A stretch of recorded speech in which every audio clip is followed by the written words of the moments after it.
Am hasibta anna ashabal kahfi war raqim kanu min ayatina ajab. Wahai Muhammad sallallahu alaihi wasallam, kamu kira bahwa kisah ashabul kahfi yang tidur ratusan tahun di antara tafsirnya adalah mereka itu adalah termasuk bagian dari tanda-tanda kehebatan Allah Subhanahu wa taala yang Assalamualaikum warahmatullahi wabarakatuh. Waalaikumsalam. Alhamdulillah. Nahmaduhu wa nasta'inuhu wa nastaghfiruh wa na'udzu billahi min shururi anfusina wa min sayyiati a'malina. May yahdihillahu fala mudilla lahu wa man yudlil fala hadiya lahu. Asyhadu an la ilaha illallah wahdahu la syarika lahu wa asyhadu anna Muhammadan abduhu wa rasuluhu la nabiyya ba'dahu. Amma ba'd. Insyaallah pada malam hari ini kita akan menyampaikan terkait dengan ashabul kahfi, ya. Para penghuni surga kelak, ya. Ashabul kahfi maksudnya para penghuni gua, ya. Di Al-Quran ini banyak sekali cerita sejarah, ya, yang dinamai dengan ashab, ya. Ashabul ukhdud, ya. Ashabul kahfi, ashabul jannah. Surat Al-Qalam, kan? Ashabul jannah artinya mereka yang punya perkebunan. Di tafsirnya dikatakan perkebunan itu adalah perkebunan anggur, ya, bukan perkebunan singkong, Pak. Lebih arit dan mahal, ya. Nah, kita akan mulai dengan ashab al-kahfi dulu, ya, yang setiap Jumat ini kita dianjurkan, disunahkan untuk membacanya. Bahkan dalam hadis riwayat Imam Bukhari Muslim, barang siapa yang menghafal 10 ayat pertama, ya, dari surat Al-Kahfi ini, yang dalamnya ada cerita ashabul kahfi, dia akan dilindungi dari godaan dajjal. Ashabul kahfi ini kita sudah secara umum di global mengetahui tentang ceritanya, fakta sejarah. Tapi yang pasti ini karakter bagaimana Al-Quran menceritakan kembali kepada kita bagian dari sejarah dan banyak orang tidak tahu. Tapi Al-Quran menyampaikan kepada kita dengan tidak menyebutkan siapa mereka, di mana dan apa. Tidak disebutkan. Geser aja Pak Den. Bahwa mereka ini adalah di Roma atau di kerajaan Romawi, ya. Ada mengatakan di kerajaan Persia, bukan di daerah lain. Itu adalah standar terakhir. Bahkan kalau kita ke Jordannya kan ada dua jenis. Dan saya waktu ke Aman itu ada dua, tapi saya tidak terlalu yakin juga dengan dua. Karena kan tidak didukung oleh itu fakta-fakta ilmiah sejarahnya lain saja. Jadi kita disebutkan di Al-Quran ashabul kahfi para penghuni buat siapa saja kita sebutkan. Siapa namanya, anak siapa, anjingnya apakah anjing kampung atau anjing herder gitu. Tahu, ya. Al-Quran menyebutkan ketika akan mendiskusikan tentang ashabul kahfi ini, Al-Quran mengatakan di awalnya ayat begini, Pak. Am hasibta anna ashabal kahfi war raqim kanu min ayatina ajab. Itu pertanyaan pertama. Jadi ketika Al-Quran menyampaikan bagian potongan sejarah ashabul kahfi ini, yang pertama kali kami adalah am hasibta anna ashabal kahfi, apakah kamu wahai Muhammad sallallahu alaihi wasallam, para Islam, orang-orang kafir Quraisy juga seperti itu. Anna ashabal kahfi war raqim kanu min ayatina ajab. Kamu nyangka, kamu kira bahwa kisah ashabul kahfi yang tidur ratusan tahun itu, war raqim ini di antara tafsirnya adalah catatan buku tentang mereka. Kanu min ayatina ajab, mereka itu adalah termasuk bagian dari tanda-tanda kehebatan Allah Subhanahu wa taala yang membuat kalian ajab. Ajab itu apa? Kekakitan. Jadi ini bagi Allah ya biasa aja. Jadi ada manusia tidur sampai ratusan tahun, 3 tahun ya. Nah, ditambah 9, jadi tinggal 9. Itu adalah bagi Allah ya biasa saja. Hal yang mudah sini ya. Tapi bagi pandangan kita itu luar biasa. Ada orang sampai tidur 3 tahun gitu? Tidak ada. Ini kalau orang tidur 3 tahun lebih baik, itu berarti dia mulai tidur tahun 1725. Jadi tidur tahun 1725, bangun tahun 2025. Dan saya sudah membayangkan, mengimajinasikan kalau kita tak tidur tahun 1725 kan, tiba-tiba bangun bulan Oktober 2025. Akhirnya banyak yang berubah. Menangis juga gitu. Ya lihat kayak saya. Loh, itu jadi gedung-gedung ini. Mungkin kalau jadi itu kalau udah jadi danau gimana kan? Nyari rumah alamat kita udah jadi balai desa ya. Jadi memang ya, bagi kita ini orang tidur ratusan tahun itu adalah wah gitu. Ini hebatnya ada orang sampai ratusan tahun tidur gitu. Nah bagi Allah mudah nggak? Nah, gampang gitu.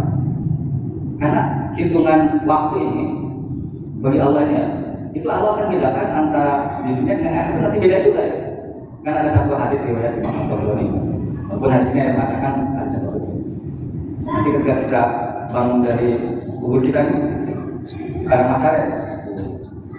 Kemudian kita digambarkan dalam hadis itu absor bersaki suatu ilarobi. Pandangan mereka ini berlalat ke langit, melihat ke langit ya, untuk menantikan usaha Allah. Berdiri Pak, dibangkitkan dari alam kubur kita, hidup lagi. Itu berapa lama? Dalam hadis kita katakan 40 tahun. 40 tahun. Tapi dalam hitungan 40 tahun di akhirat dengan di dunia ini, para ulama mengatakan 1 hari di akhirat itu sama dengan 50.000 tahun di dunia. Nah, itu beda hitungan yang sama. Jadi hitungan puluhan ribu tahun ya, itu biasa. Jadi kalau orang bisa dia bahwa hitungan 300 tahun ini di akhirat bentar apa? Coba dikalkulasi. Kalau 1 hari ini sama dengan 50.000 tahun ya di dunia. Kalau 300 tahun di akhirat berapa lama Pak? Ini matematikanya sama semua ya. Sama dengan saya. Karena saya juga ini gimana ya? Bagaimana caranya ya? Bahwa kalau dia itu 300 tahun dengan hitungan akhirat kira-kira berapa lama? Ya sebentar aja enggak? Sebentar. Karena kan 1 hari di akhirat ini sama dengan di dunia 50.000 tahun. Coba hitung Pak. Berapa tahun kan kalau 300 tahun di akhirat itu berapa hari? Kan gitu ya. Nah kalau ternyata cuma sebentar, oh wajar Allah menghidupkan mereka 300 tahun. Dalam pandangan Allah, dalam dunia akhirat eskatologis ya. Nah, itu ukhrawi, itu sebentar. Sebentar Pak. Makanya nanti ini sebentar mereka ketika bangun itu kalau bisa berapa lama kita tidur nih? Kalau yoman obat tuh yang makanya seharian ada kata enggak sehari kan gitu. Perasaan mereka. Nah jadi ini adalah bagi kita tetap keajaiban. Tapi bagi Allah biasa. Karena ada yang lebih hebat daripada itu banyak ya. Lahul bersama wal akbar min khalqin nas walakin aksara nas la ya'lamun. Penciptaan langit dan bumi itu ya lebih dahsyat daripada penciptaan manusia. Banyak sekali.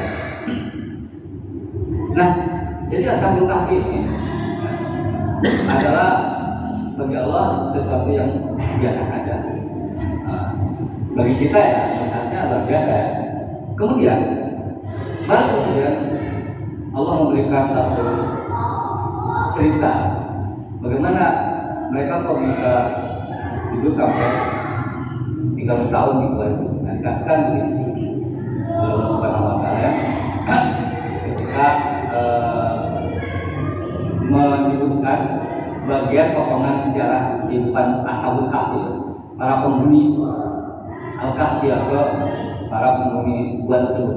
Dikatakan bahwa dalam Al-Kahfi kita secara loncat-loncat aja, karena memang kita sudah tahu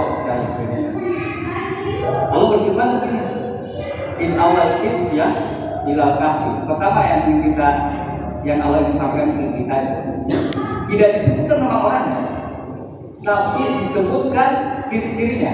Pertama, al-fidyah, anak muda. Anak muda di sini ya mungkin kalau dalam bahasa sekarang generasi Z ya. Atau milenial ya, kita tidak tahu. Pokoknya anak muda. Kan definisi anak muda itu usianya kalau menurut undang-undang ya, kalau nggak salah maksimal 40 tahun. Kalau nggak salah ya pokoknya anak muda. Jid awal itu ya. Jadi ketika anak muda ini berlindung dilakukan bersatu dua ya. Kan dia sebut jadi anak siapa? Di mana apa enggak? Karena itu tidak terlalu penting. Yang penting kan bagaimana pelajaran dari kisah ini. Jadi memang bahwa anak muda ini memang biasanya dia garda terdepan sebagai agen perubahan manapun. Anak muda, ingat Nabi Ibrahim yang menghasilkan patung-patung kan dikatakan ini siapa? Man fa'ala hadza bi alihatina di surat Al-Anbiya. Ini siapa yang menghasilkan patung-patung ini? Kaumnya mengatakan qalu sami'na fata, tapi pernah dengar ada seorang anak muda. Jadi anak muda itu yuqallahu Ibrahim, anaknya namanya Ibrahim. Jadi memang anak muda ini adalah mereka yang biasanya mendapatkan pencerahan. Karena kalau orang tua ini sudah karakan gitu ya. Masih bisa diubah gitu ya. Tapi bukan berarti apakah kemudian orang tua ini susah mendapatkan hidayah? Nah, enggak juga, karena hidayah itu tidak silah ya, dan pilih siapapun yang kalau kendaki pasti dapat ya. Nah, tapi biasanya memang anak-anak muda itu relatif mudah untuk dirubah. Nah, anak muda ya. Fakolu, jadi anak muda ini tidak disebutkan dia anak siapa, tapi kalau lihat tafsir itu kan mengatakan mereka adalah anak-anak bangsawan di zamannya. Dia mengatakan bahkan mereka kalau adalah anak-anak raja. Kalau walam itu tidak pasti lah. Dan pasti akan menunjukkan kalau itu anak muda. Kemana mereka ke sebuah gua? Fakolu kemudian mereka mengatakan Rabbana atina min ladunka rahmah wa hayyi lana min amrina. Nah, anak muda ini Pak, yang pertama kali ya, mereka katakan ketika mereka lari ya, berlindung di sebuah gua adalah meminta rahmat Allah Subhanahu wa taala.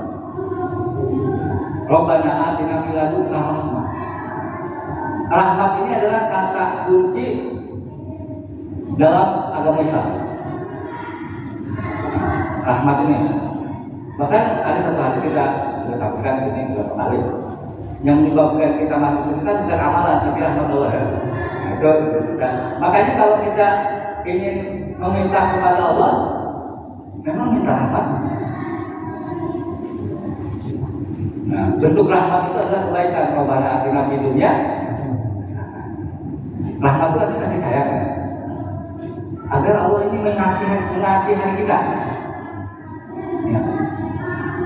Harapannya apa? Walaupun kita banyak dosa kelak di akhirat, Allah kasihan sama kita, hanya kita dimasukkan semua surga gitu kan. Jadi kita harus mengubah kasih sayang Allah. Di sini yang diminta oleh Ashabul Kahfi itu Rabbana, Tuhan kami.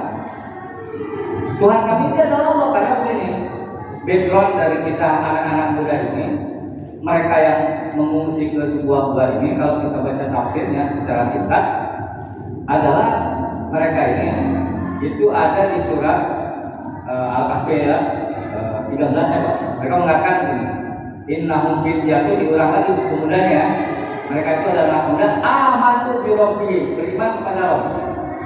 Jadi katanya bahwa kepercayaan yang dianut oleh kaumnya atau kaum anak-anak muda yang Kemudian melarikan yang kedua ini adalah kaum paganisme.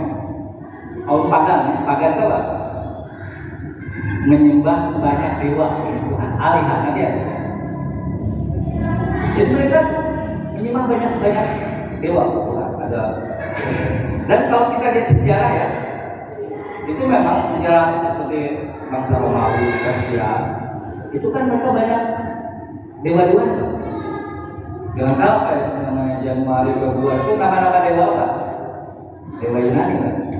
Nah, itu. Nah, jadi mereka tidak percaya dengan keyakinan itu. Jadi yang menciptakan alam semesta, yang mengatur alam semesta, yang menurunkan hujan, menjalankan angin, itu adalah Allah, bukan dewa-dewa.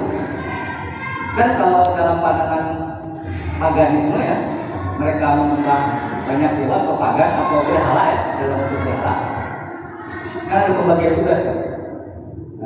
Ada dewa perusak, ada dewa apa lagi? Ada dewa pemelihara ya? Ada dewa cinta ada kan?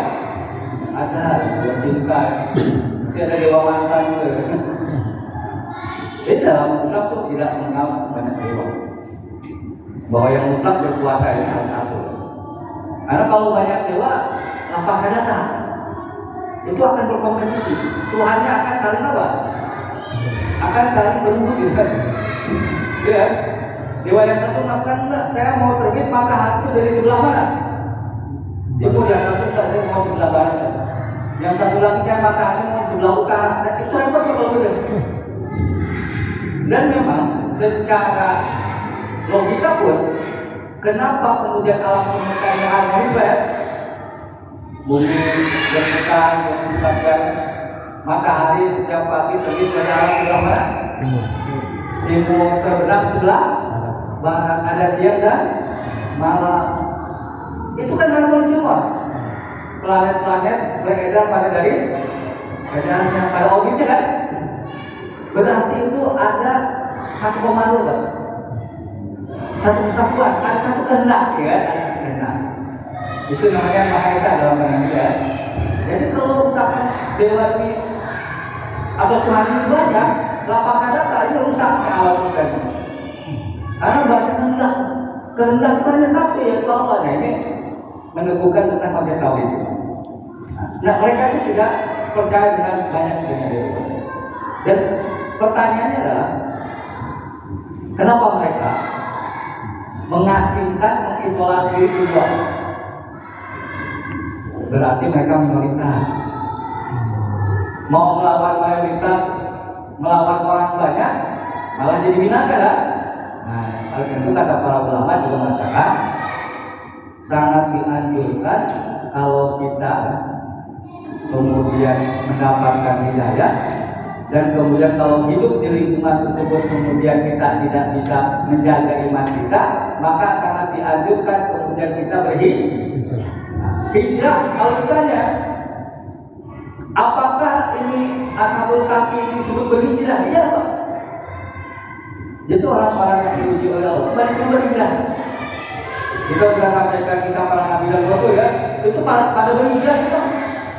Nabi Ibrahim berhijrah, lahirnya di wilayah Irak, meninggalnya di Palestina. Rasulullah lahirnya di Mekah, meninggalnya di mana? Di Madinah. Karena lebih mempertahankan keyakinan daripada tinggal di tanah kelahiran tapi keyakinannya terancam atau keyakinannya berpotensi kemudian akan tergerus. Nah, jadi memang itu konsep kalau kita bahwa tidak nyaman dengan keimanan kita ya, memang dia kita berpindah ke tempat yang lebih kondusif. Jadi kemarin saya 2 hari lalu kalau dari Bali Pak, ada keperluan bukan wisata aja. Tinggal dikasih hotel di parkir pulang. Dibuka untuk keluar hotel itu pakaiannya bahannya kurang semua Pak. Mendingan tidur deh di kamar ya kan. Emang seperti itu. Nah, coba bayangkan kalau rumah kita kemudian kita lebih mahal, kondusif nggak? Nggak kondusif, mengingat kita kemana? Ke Mekah gitu kalau kita, ke Madinah atau pindah ke Indonesia ya, atau ke tempat yang lebih bagus. Dan memang itu ya, lingkungan itu yang akan membentuk seseorang bagaimana? Kan kalau mau ini juga itu apa? Gitu ya. Setiap yang dilahirkan akan dilahirkan sesuai dengan karakter fitrahnya. Maksudnya dia akan beriman kepada Allah, berpotensi mendapatkan hidayah ya, menjadi orang baik. Tetapi kalau lingkungannya adalah lingkungan buruk, dia akan terbentuk dari lingkungan tersebut. Bapak yuhawidani al-nasirani al-majisani, maka kedua orang tuanya menjadikan dia Yahudi, menjadikan dia Nasrani, atau menjadikan dia seorang pemeluk agama Majusi. Nah ini yang dilakukan oleh Ashabul Kahfi itu adalah mengisolasi diri. Boleh nggak? Maka dianjurkan kalau kita merasa kita mengisolasi diri tersebut, kemudian kita bisa menjaga hidayah kita, menjaga keimanan kita, menjaga ketaatan kita. Karena kalau kita di lingkungan yang bagus, biasanya terbawa ya. Nah, contohnya anak-anak kita kalau di pesantren kan, Pak, itu sholat 5 waktunya terjaga, Pak. Tapi kalau pulang itu susah ya. Benar nggak? Ada yang anaknya begini di pesantren ya. Di pesantren Pak, masya Allah, paling anak bapak. Itu subuh jam 4, dia setengah 3 sudah ada di situ, Pak. Padahal di rumah bangun setengah 6. Dan memang karena lingkungan ya. Kalau di pesantren itu lingkungannya yang bisa taat ya. Tapi pesantrennya yang benar ya. Kalau pesantrennya kiainya kabut, repot kali itu. Memang ada oknum juga. Ada yang oknum. Karena kan banyaknya yang pesantren kiainya kabut ya. Yang dikabulnya itu bukan perempuan, Pak, anak laki-laki kan gitu. Aduh, ini udah kayak kaum Nabi tadi ya. Kiai lagi kan. Nanti ada ini kan pemakluman, ya juga manusia kok besar ya betul sih kan. Nah jadi ya, mereka ini adalah orang-orang yang memang mengisolasi diri dengan anak muda dan minoritas, tidak mampu melawan kaumnya ya. Jadi kalau melawan kaumnya malah mereka binasa, daripada binasa ya kemudian mereka lebih keluar. Kemudian digambarkan dalam surat Al-Kahfi ayat 13 yang mengatakan amanu bi rabbihim, mereka beriman pada Rabb. Kan kita sudah sampaikan Tuhan sebagai Rabb ya, sebagai pencipta. Jadi konsep mereka ini yakin bahwa menciptakan alam semesta adalah Allah atau Tuhan yang esa, bukan dibalik. Yakin ini. Itu namanya keyakinan dunia. Wajiblah muda. Nah kalau orang memang punya keinginan menjaga keimanannya dengan berpindah ya. Jadi ini namanya al-akhdhu bil asbab. Bahkan kita untuk menjadi baik ini memang harus usaha, maksudnya gitu. Bukan hanya doa, dia kan doanya. Tapi juga selain doa dia pindah gitu. Nah itu kan jadi pindah gitu. Jadi kalau ya Allah berilah aku petunjuk gitu, tapi tinggal masih di daerah pantai Kuta gitu. Dulu abdi ya. Jadi nggak ada ikhtiarnya gitu. Jadi kalau kita ingin mendapatkan hidayah itu harus memang dibarengi dengan apa? Ikhtiar. Ikhtiar itu maksudnya tindakan konkret lah nyata. Jadi kalau kita ingin baik itu, Ustaz ini saya ingin soleh gimana caranya? Terus kemudian susah sekali. Apalagi kalau subuh ngantuk gitu. Ya sekali-kali kita berupaya gitu, gimana memaksakan diri kan. Nah, tapi kalau sudah biasanya Pak, kalau satu ke amal kebaikan kita paksakan, lama-kelamaan kemudian merasakan kayak enak gak? Biasanya enak gitu, kan? Contohnya, kalau di pesantren awalnya berat juga, lama-kelamaan jadi enjoy. Jadi apa? Jadi habit, jadi kebiasaan. Yang kalau kita tidak lakukan malah ada sesuatu yang hilang.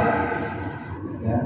Itu kebiasaan di pesantren yang bagus, menjaga 5 waktu, bahkan bisa sholat tahajud, bahkan dianjurkan kan setiap menit dan menit berpuasa, kan? Ketika dia pulang, kemudian dia merasa berat karena lingkungan berbeda, tapi kalau kemudian dia lakukan kan akan merasakan kenikmatan. Nah kan, coba terkait untuk kita berpuasa dengan awalnya berat karena berat. Misalnya mau berpuasa kantor ya, mana ada makan bersama sama klien, gratis lagi kan? Gimana nih? Kali ini ada rapat di dalam makan bersama di restoran Padang pagi sore. Yang sederhana masih murah. Pagi sore itu satu orang harus lebih ya. Ini kapan lagi gratis? Tapi lagi berpuasa, berat kan? Berat. Dan catatan itu Pak, ulangnya makanan tidak bisa dibungkus atau dibakar, berat lagi. Tidak bisa dibungkus atau dibakar. Nah jadi mereka ini Pak, mereka melakukan satu ikhtiar. Jadi mereka pergi ke gua. Nah di ayat 14-nya warobat ta'ala qulubihim. Jadi mereka sudah mengisolasi diri, berdoa. Isolasi diri adalah sebuah ikhtiar yang konkret, nyata. Doa adalah harapan kepada Allah. Kemudian warobat ta'ala qulubihim. Nah anak-anak muda ini tidak disebutkan berapa jumlahnya, tapi disebutkan nanti ada di ujung ayat kita ya. Ada yang mengatakan 7-nya 8-nya ya. Ada yang mengatakan 7 orang, 8-nya anjing, dan ada yang mengatakan kalau 8-nya orang berarti anjingnya yang disebut jadi 9. Itu semua nggak terlalu dijelaskan dalam Al-Quran dan tidak ada keterangan yang pasti. Al-Quran hanya menyebutkan bahwa ini anak-anak muda lah gitu, antara 7 atau 8. Wahubat ta'ala qulubihim, kami ikat. Apa artinya kalau qulubihim? Dengan situasi meninggalkan tempat tinggal mereka, meninggalkan rumah mereka yang dalam tafsir adalah mereka anak-anak bangsawan, anak-anak raja yang mewahnya, tinggalkan untuk kemudian tinggal di mana? Di gua. Yang diperlukan apa? Kesabaran. Nah ini kata-kata warobat ta'ala qulubihim, kami ikat hati mereka agar teguh. Nah, teguh, diikat tidak? Dia teguh. Dia nggak tahu ya, ini baru 1 hari juga, dulu banyak banget kita tidak ada ke rumah. Itu kan kayak orang berkemah Pak di depan rumah anak-anak kan. Kita pernah bertenda di depan rumah Pak. Awalnya semangat tuh, mulai hujan titik-titik kan. Kayaknya enak tuh pindah ke rumah ya. Kan itu perlu berdoa warobat ta'ala qulubihim Pak. Kan? Makanya ya, kayak kita mau itikaf nih. Nanti Ramadan ya, itikaf. Semangat Pak. Jadi kita kok sini banyak nyamuk kan, udah banyak nyamuk, panas sekarang. Rata-rata mesti pakai AC kan. Malah mungkin sekarang lebih nyaman di masjid daripada di mana? Di rumah. Di rumah AC terbatas karena tagihan listriknya. Kalau di masjid kan tagihan listriknya sama kasih kain ya, aman ya. Jadi ketika itikaf ini kan ini banyak nyamuk ya. Mana pakai karpet, kalau di rumah kan biasanya hasilnya apa? Empuk ya. Ada bantalnya. Makanya ada orang kalau itikaf itu lengkap Pak. Mau bantal. Terus juga selimut ya. Ini mau itikaf atau tidak dulu malam. Ini niatnya dari itikaf itu. Jadi yang perlu warobat ta'ala qulubihim. Jadi memang ya. Nah ini yang unik Pak. Saya menemukan satu relevansi yang unik antara kisah Ashabul Kahfi dengan hijrahnya Rasulullah. Ashabul Kahfi hijrahnya ke gua apa ya? Rasulullah hijrahnya itu mulainya kemana dulu pas sebelum ke Madinah? Ke gua dulu juga. Jadi kalau mau mengisolasi diri ke gua dulu atau tidak? Ya boleh aja. Cuman sekarang sebenarnya ada di mana guanya? Ada nggak Pak di sini gua? Ya, saya cari, kayaknya apa? Oh, banyak bukan gua itu. Kayaknya nggak ada di sini. Itu keongkas gua ya. Adanya kalau nggak salah gua itu di Gunung Bener. Ada tuh gua ya. Terus di Pangandaran itu gua persembunyian tentara Belanda. Ada tuh. Tapi memang bukan guanya sebenarnya. Ada proses transisi yang pindah dari satu lingkungan yang tidak baik. Jadi Rasulullah juga mau ke Madinah, mampir dulu ke gua kan? Cuma Rasulullah nggak selama 300 tahun di gua itu Pak. Karena dia punya misi, dia harus kemudian keluar dari gua itu untuk melanjutkan perjuangan dakwahnya di Madinah. Jadi ini cuma cukup di gua aja. Yang namanya tempat tinggal yang kemudian itu adalah tidak ada bangunan yang permanen, pasti tidak nyaman pasti. Maka perlukan kesabaran. Walaupun ala qulubihim, mereka menunjukkan hati mereka. Kalau sabarnya bareng-bareng, bisa nggak? Lebih mudah. Makanya sini kan banyak orang ya. Walaupun ala qulubihim, aku ikat hati mereka bukan satu orang. Jalan satu orang 10 km dengan jalan beramai-ramai 10 km lebih capek mana? Satu orang. Tapi kalau bareng-bareng nggak kerasa loh. Sahabatnya lebih kuat kalau bareng-bareng ya. Itu fakta. Ya. Dari sini kita ke Monas pakai sepeda sendirian itu udah kebayang capeknya. Tapi kalau dari sini satu jemaah masjid pakai sepeda ke Monas, itu biasanya bisa nggak atau lebih nggak capek nggak? Iya kan? Betul. Sesuatu yang dikerjakan bersama-sama, sahabatnya itu juga kuat. Kenapa bulan puasa kita bisa berpuasa 30 hari Pak?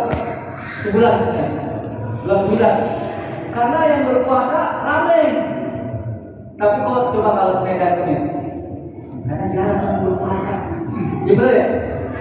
Tapi kalau yang berpuasa itu adalah mayoritas, walaupun kita tidak tahu, kuat harusnya. Kuat, tapi kalau Senin dan Kamis kita tidak tahu ya, tidak tahu, tapi kita mau puasa ya. Jam 10 perut sudah apa? Bukan peruntungan, dan ngerok ya.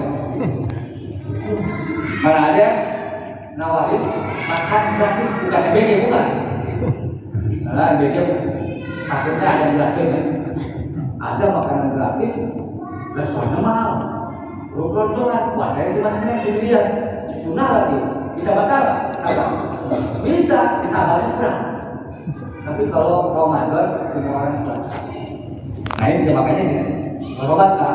Jadi kalau begitu, kalau ingin kita ibadah ini tingkat sabarnya tinggi, lakukan ibadahnya dengan berjamaah. Kita berjamaah, sholat. Kan biasanya kalau sholat sendiri bacanya al-ikhlas. Ikhlas waktu bukan dia sholat. Maka dia baca surat apa? Al-ikhlas. Bacanya imamnya amma yatasa'al wa lama yang baca. Padahal gua amma yatasa'al Pak.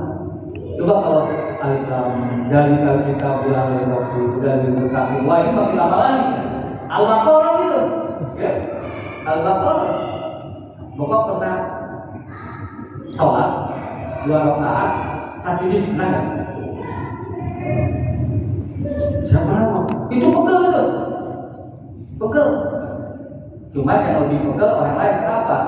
Waktu itu jadi imam saya. Saya masih ingat cerita itu. Sebenarnya sih awalnya kan sholat gerhana matahari. Kan sunnahnya sholat gerhana matahari itu kan panjang-panjang Pak. Bener ya? Saya ikut sholat loh. Ada biasa. Jadi imam aja, satu juz ya. Siap ya, karena bulan hafalan Quran banyak gitu ya. Masih tarawih kok bisa. Saya jadi imam. Biar kali satu juz aja loh. Ada yang salah dikit lah gitu. Malu. Habis itu orang sepasar ngomongin jauh. Ini anak-anak, jadi imamnya anak-anak yang misahin kita. Tapi kan ngomongnya di belakang, karena kalau ngomong di depan kan nanti salah ke kiai yang mereka kan. Nah, jadi memang kenapa mereka mampu sampai saat ini? Bareng-bareng, kalau sendirian udah kabur itu. Ya saya juga kalau sendirian kalau ke anak, kuat juga.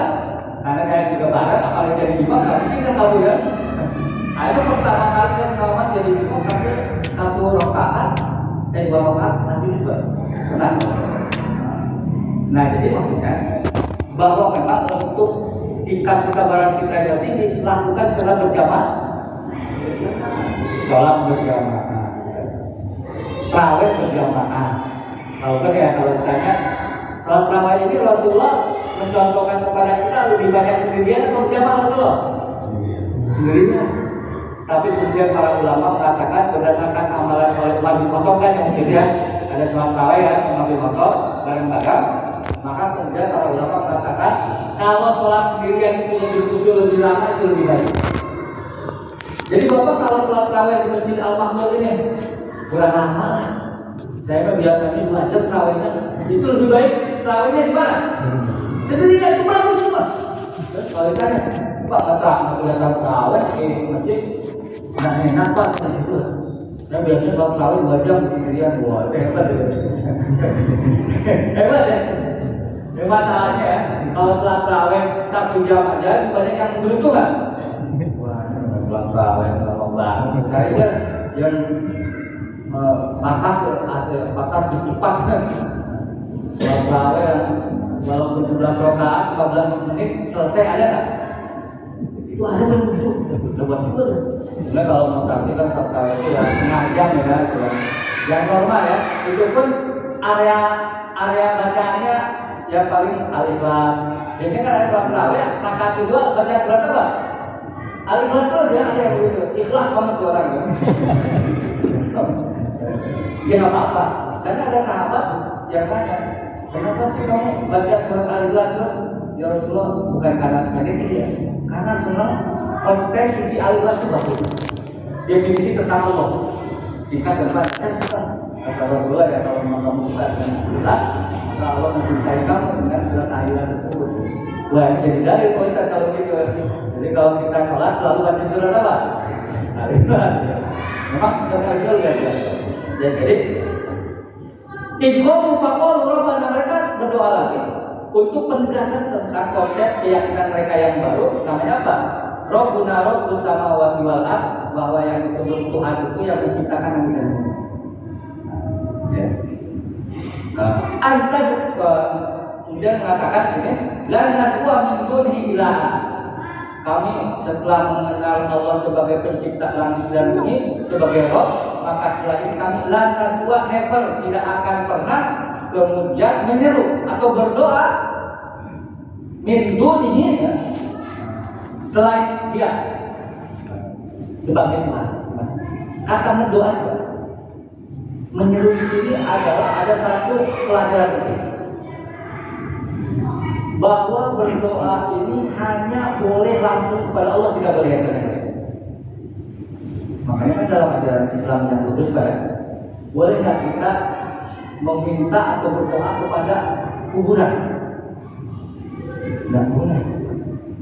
Nggak boleh. Boleh nggak kita berdoa dengan kemudian berwasilah atau bertawasul kepada selain Allah? Itu subhan. Sebab itu apa?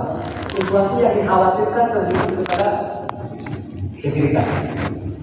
Karena banyak yang berdoa misalnya, saya berdoa dengan menyebut nama, dengan menyebut nama orang-orang soleh, katakan, maaf, dengan utama Syekh Abdul Qadir, Pak kenal terjadi, ya Allah besar. Gerak. Saya pernah ke makam Pak di Damaskus. Itu makam Abu Bakar kayak gitu. Bukan, di Baghdad. Itu memang, tapi memang makamnya ini ya, yang diberi orang kan, hanya yang minta juga ya,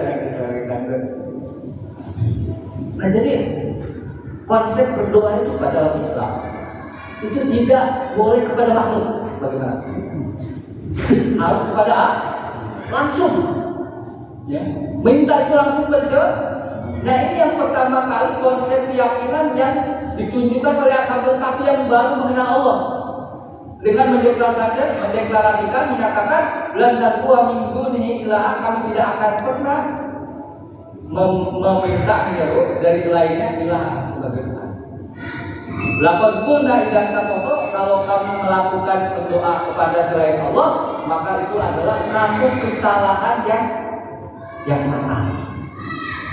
Jadi keyakinan yang paling mendasar dari konsep tauhid kita ini adalah bukan hanya kita mengakui Allah sebagai pencipta langit dan bumi, tapi dijadikan Allah adalah sebagai satu-satunya yang menjadi harapan kita untuk kita minta. Berdoa kepada Allah. Makanya kalau dalam Islam juga tidak ada yang namanya hierarki. Hierarki itu adalah kasta bahwa orang itu lebih dekat kepada Allah atau tidak. Ada dalam Islam. Semua sama. Karena bisa langsung berhubungan dengan Allah dalam Islam ini. Makanya kan kalau dalam Islam ini yang bersolat di saat pertama yang itu adalah orang yang paling pertama apa? Datang. Gak bisa pemimpin agama kemudian harus di saat pertama. Kalau dia datangnya masuk terus, tetap di belakang. Dalam Islam. Jadi maaf kalau dalam agama lain yang kita kayak Katolik ya, kan ada hierarkinya ya. Yang tertinggi siapa Pak? Paus ya. Dalam Islam pun ada. Ulama apakah yang tertinggi? Bukan. Ulama itu yang punya ilmu aja. Tetapi yang paling mulia, yang paling takwa itu kan yang kita tidak tahu. Hanya Allah yang tahu. Tapi bisa dia ciri-cirinya. Biasanya orang yang punya ilmu adalah orang yang bisa berpotensi untuk lebih dekat kepada Allah. Karena ilmu kan. Tapi belum tentu. Jadi dalam Islam ini bahwa berdoa itu salah satu ciri tauhid. Maka berdoalah langsung kepada siapa? Ini yang ditunjukkan oleh Ashabita. Bahwa mereka menunjukkan itu langkah doa mungkin ketika itu. Dan sampai sekarang ini sama Pak.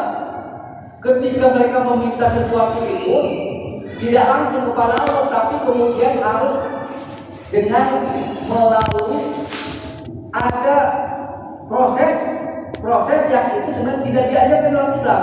Sesaji namanya. Kan begitu. Kalau di dalam agama kan ada dikasih sesaji dulu. Sesajen kalau gitu ya. Sesajen. Kalau di Bali banyak Pak ya sesajen. Mana-mana tuh ya keyakinan mereka. Masalah silakan aja. Tapi dalam Islam itu nggak ada Pak. Mau berdoa kepada Allah kemudian kita ada sesajen dulu pakai kunyan, kemudian pakai makanan ya. Pakai lengkap itu ada Pizza Hut, ada McD, yang semua itu adalah produk Israel kan. Ada Coca-Cola gitu. Gak bisa bisa doa aja, gak perlu pakai nyogok-nyogok gitu. Karena langsung kepada Allah. Itu penting. Ini yang ditekankan oleh Ashabul ini. Lantas kami tidak akan berdoa minggu ini kepada selain Dia Allah. Hanya berdoa kepada Allah. Jangan sekali Pak para sahabat kemudian dia datang kepada Rasulullah agar Rasulullah kemudian menjadi wasilah, menjadi perantara agar doanya terkabul. Jangan, hanya saja biasanya ya Rasulullah doakan aku itu ada. Itu Rasulullah masih hidup. Tapi kalau Rasulullah sudah meninggal, bolehkah kita meminta bantuan Rasulullah agar doa kita disampaikan kepada Allah?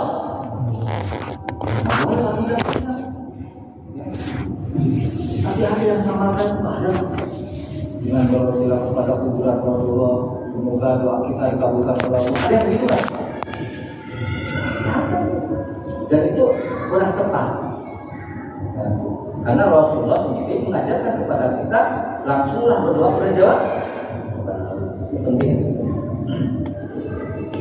Nah jadi itu Ashabul Kahfi itu memberikan banyak pelajaran kepada kita bahwa mereka ini adalah orang-orang yang memang kenapa melarikan diri yang paling utama adalah menyelamatkan keyakinan dia. Terlepas terkait dengan zaman sekarang memang tidak ada kepastian apakah agama mereka adalah agama Yahudi ya Nasrani kan, memang para ulama juga tidak bisa memastikan. Dan mereka adalah orang-orang yang bertauhid dari kepada Allah. Allah kita akan lanjutkan tentang beberapa hal yang terkait dengan Ashabul Kahfi ini pada pertemuan bulan berikutnya. Nah, ini 2 bulan selesai insya Allah. Oktober sama November itu. Jadi saja kita cukupkan untuk ini. Mudah-mudahan ada manfaat bagi kita semua. Mohon dimaafkan apabila ada. Bila cukup berhidayah. Assalamualaikum warahmatullahi wabarakatuh. Waalaikumsalam.